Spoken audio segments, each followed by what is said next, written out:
Again, as we've stated, immediately, I mean, people hadn't even left the airport from New York yet, and they were calling us to give us a report back and their concerns about the dynamics of what was happening. And one of our responses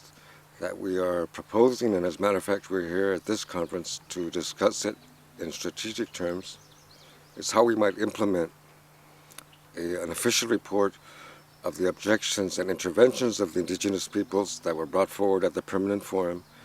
compile it, edit it, and publish it as an official document of the Permanent Forum. We asked the blunt question, well, how did that report get generated, the one that caused the controversy? We asked that of our representatives. And to this point, we are not satisfied with the response about how that report was presented for adoption as a draft report and then now a final report on behalf of the forum without the objections and perspectives of the indigenous peoples being given their due weight and legitimacy in terms of also being official statements. So this is our responsibility if we're going to be participants in the Permanent Forum. We have to ensure that the legitimacy and officialization of the interventions and objections of the indigenous peoples at this last session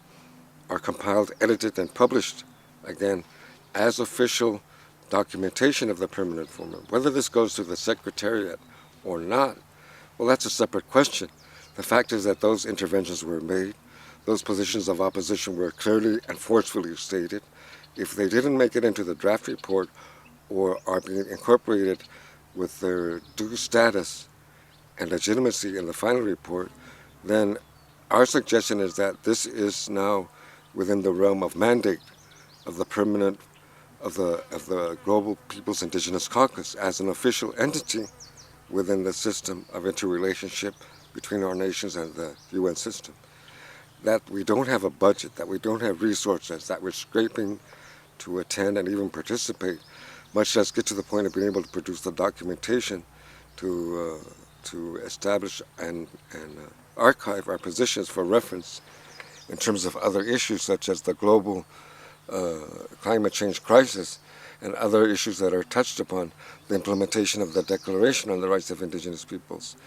These are our responsibilities, but we need to find a way procedurally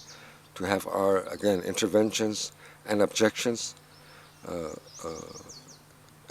compiled, edited, and published as official documents in this global process of interaction and exchange in diplomatic terms between our nations and the system of the UN.